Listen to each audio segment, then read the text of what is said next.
Hi, my name is David VanSickle. I'm a neurosurgeon here at Littleton Adventist Hospital.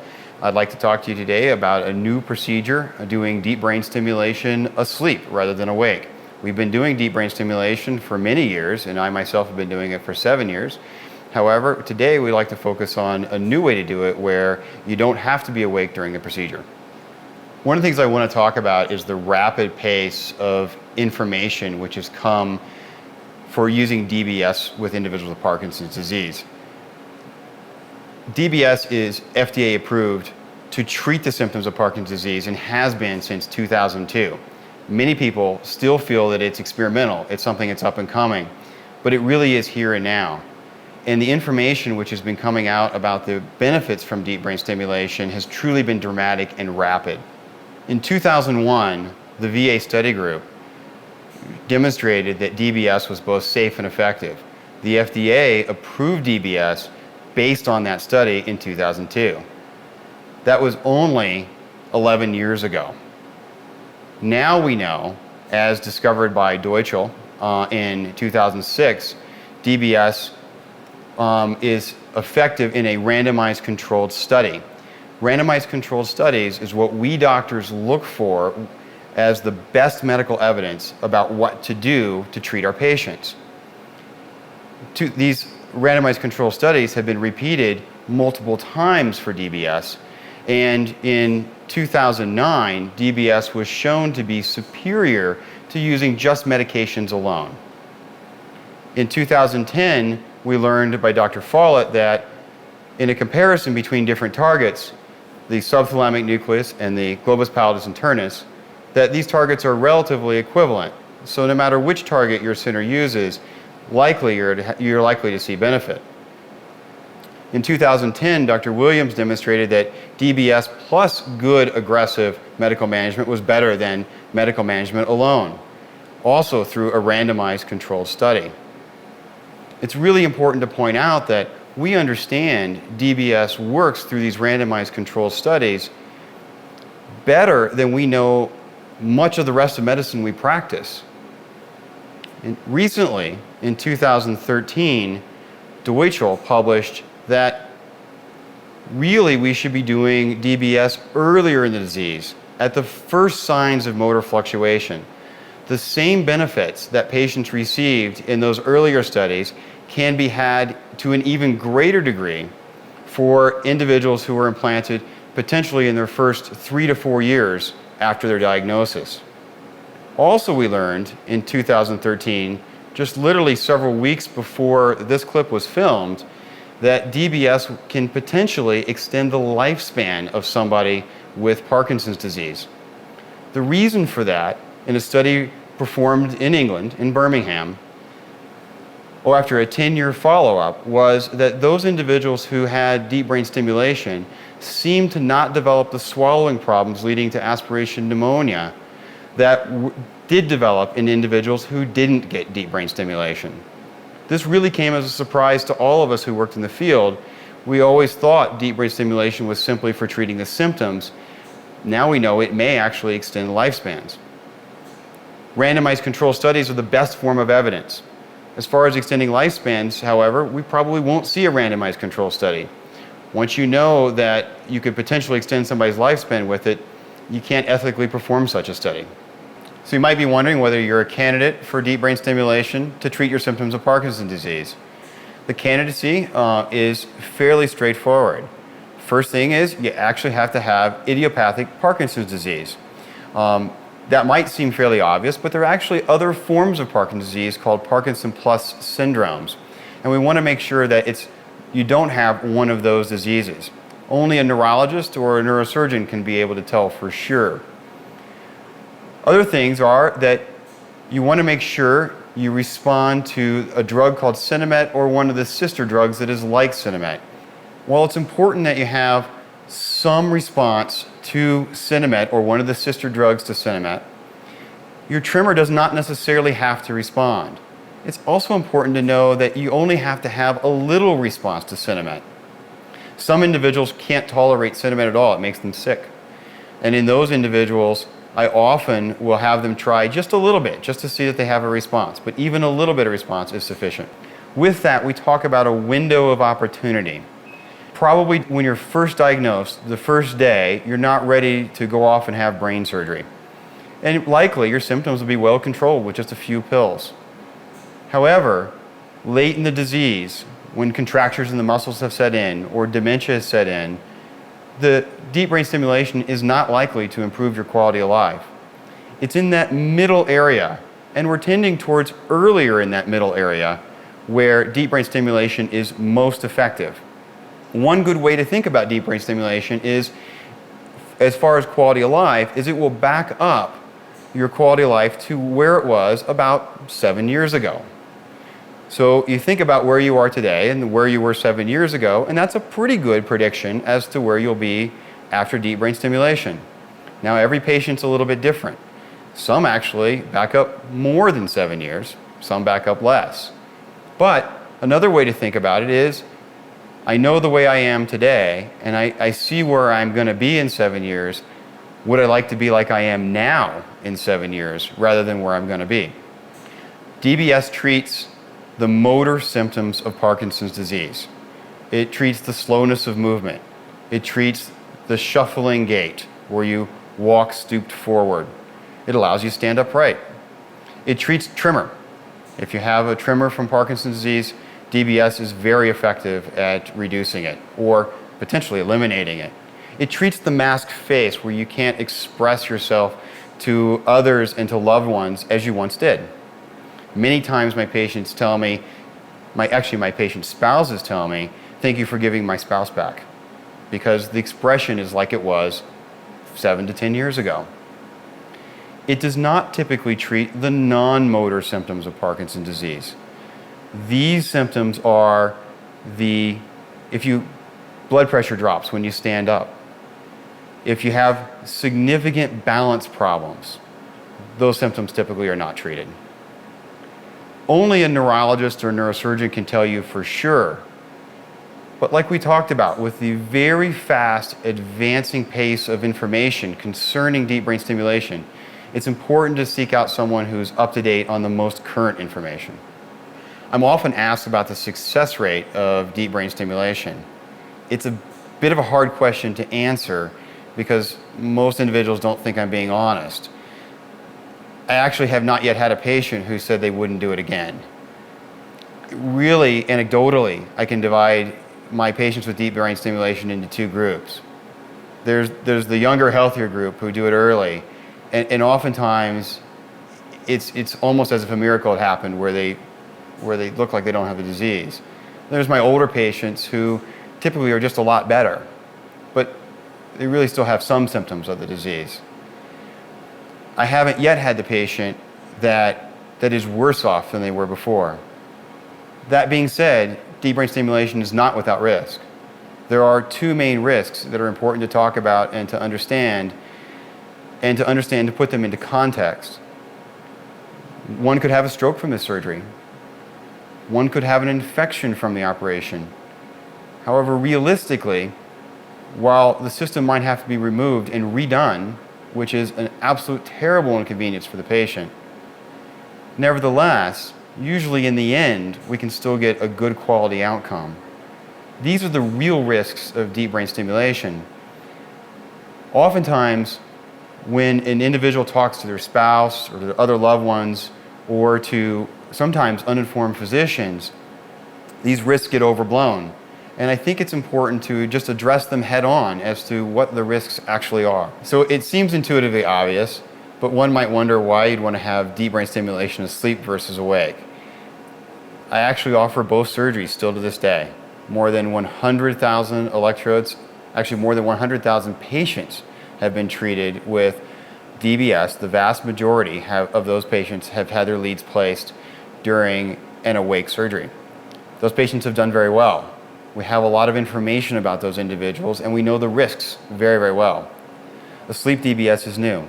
There's only about 5 of us that I know of in the United States that are performing this operation.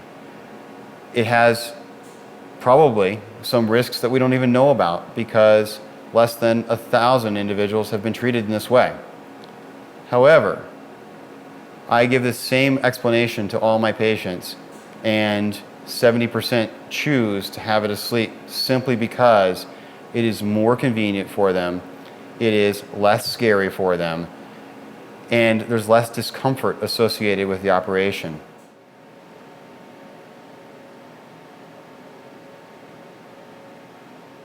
If the electrode is placed within the intended anatomic target region within about 1 millimeter of air, individuals will typically have a very good response.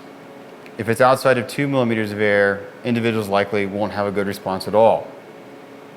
In the past, our MRIs have been accurate to approximately 2 millimeters or so. We have to compensate for that inaccuracy by another method to augment it. Traditionally, during awake surgery, we use microelectrodes.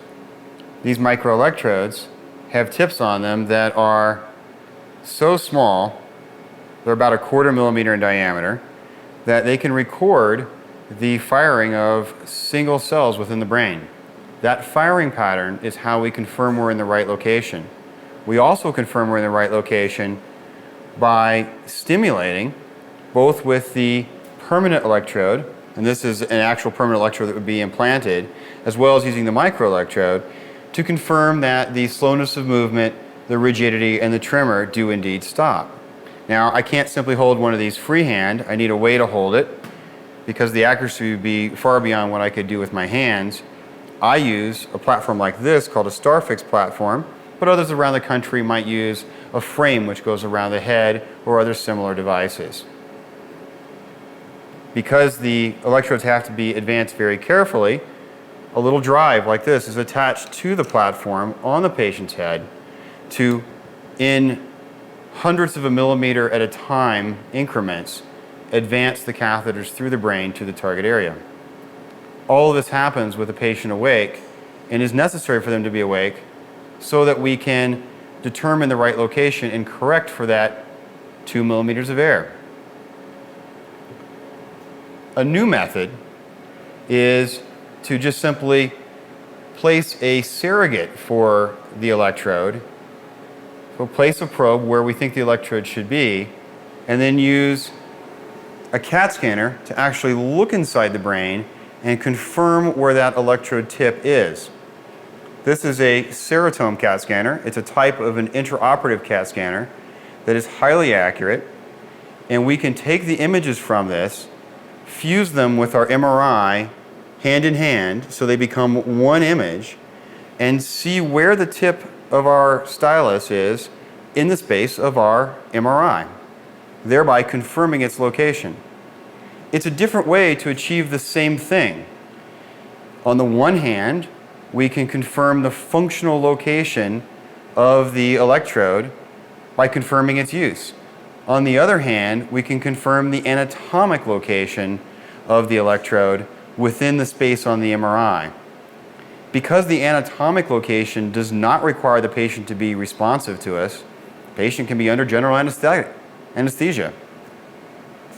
Being under general anesthesia allows the operation then to proceed much more quickly. The MRI shows us our intended target. The CT shows us where our electrode is in space. By putting those two images together, now we can see our electrode in the space of our MRI. Those images need to be fused together and are done by using a computer. This image shows just the CT with the MRI blended away. The CT has been adjusted to show only the electrode, which is a significantly denser object than the brain. And the yellow shows us our intended trajectory, with this trajectory looking right down the axis of the trajectory, kind of like a bullseye or a target. This is the MRI from which we obtained our ideal trajectory from. The subthalamic nucleus in this particular case can be seen as a black smudge. It looks just like that around that area. And we can see related nuclei, including the red nucleus, which is near it. It's by putting the two images together that we see our electrode is indeed in the intended area.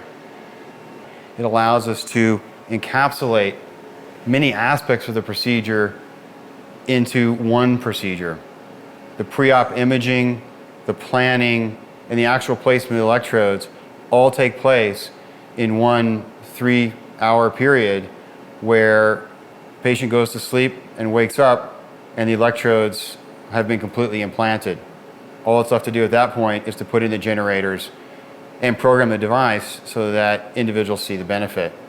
After the electrodes have been implanted, whether asleep or awake, the electrodes are activated using a DBS pulse generator. These generators use technology similar to that of a pacemaker. They can be implanted in several locations, but typically implanted in the chest approximately here. Oftentimes, one generator is used for each side, and that's the preferred way that we do it here in Denver. However, sometimes, especially if a person has a pacemaker on the other side, one generator can be used for both sides. As you can see, it's somewhat of a bigger, thicker generator, which is why I don't prefer it, but it can be a good option for some individuals. Programming is typically performed immediately after the generators have been placed. If an individual is older and has maybe some additional medical problems, oftentimes we do programming in a rehab setting. But as the trend is moving towards younger patients, oftentimes these younger individuals simply can be programmed as an outpatient, starting to have the benefits and getting on with their lives. While the initial programming is the most important programming, oftentimes over time with Parkinson's disease, symptoms can progress. But given that this is a programmable device, the device can be reprogrammed over time to provide additional benefit should your symptoms increase. Batteries last typically 3 to 5 years. After that, they need to be replaced. Fortunately, that can be done in a 15-minute operation where you can leave the same day. There is actually a rechargeable battery where the battery can be replaced only once every 9 years. It's not for everyone because it typically has to be recharged every day. Once the battery is placed, the most important programming is the initial programming. However, your Parkinson's disease may progress with time and may require additional programming. That can be done oftentimes by a local neurologist.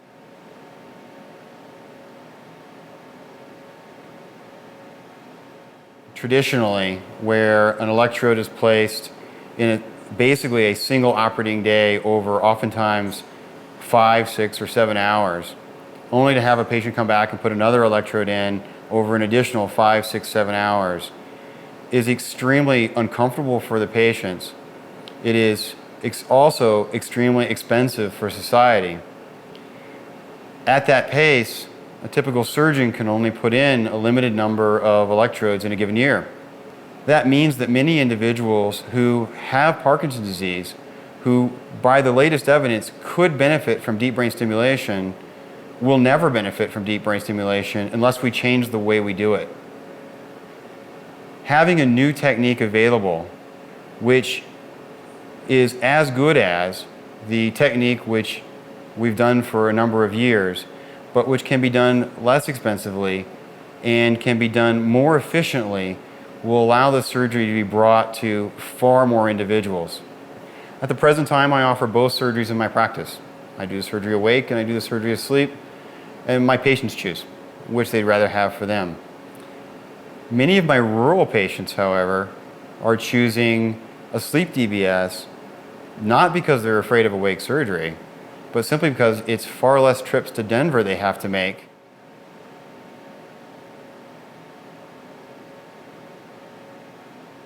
We talked about the fact that it improves your quality of life by reducing the rigidity, it reduces the tremor, it reduces the painful cramps oftentimes associated with Parkinson's disease. It allows you to express yourself better to your loved ones. We talked about why a sleep DBS might be better for you than having DBS awake, simply by making it more approachable, allowing individuals who would never consider having an awake surgery to actually have the benefits of deep brain stimulation. We also talked about the potential benefits to society by allowing more people at large to have the procedure. But ultimately, this is your disease, and you're the one that has to live with the problems associated with it. I would strongly encourage you to do the research about the latest information that's available for yourself and to do the research about the latest techniques available for yourself so that you can make an informed decision moving forward as to who you want helping take care of you and how you want to live your life. I'm Dr. David VanSickle. Thank you for listening. I hope this information has been helpful for you. Thank you.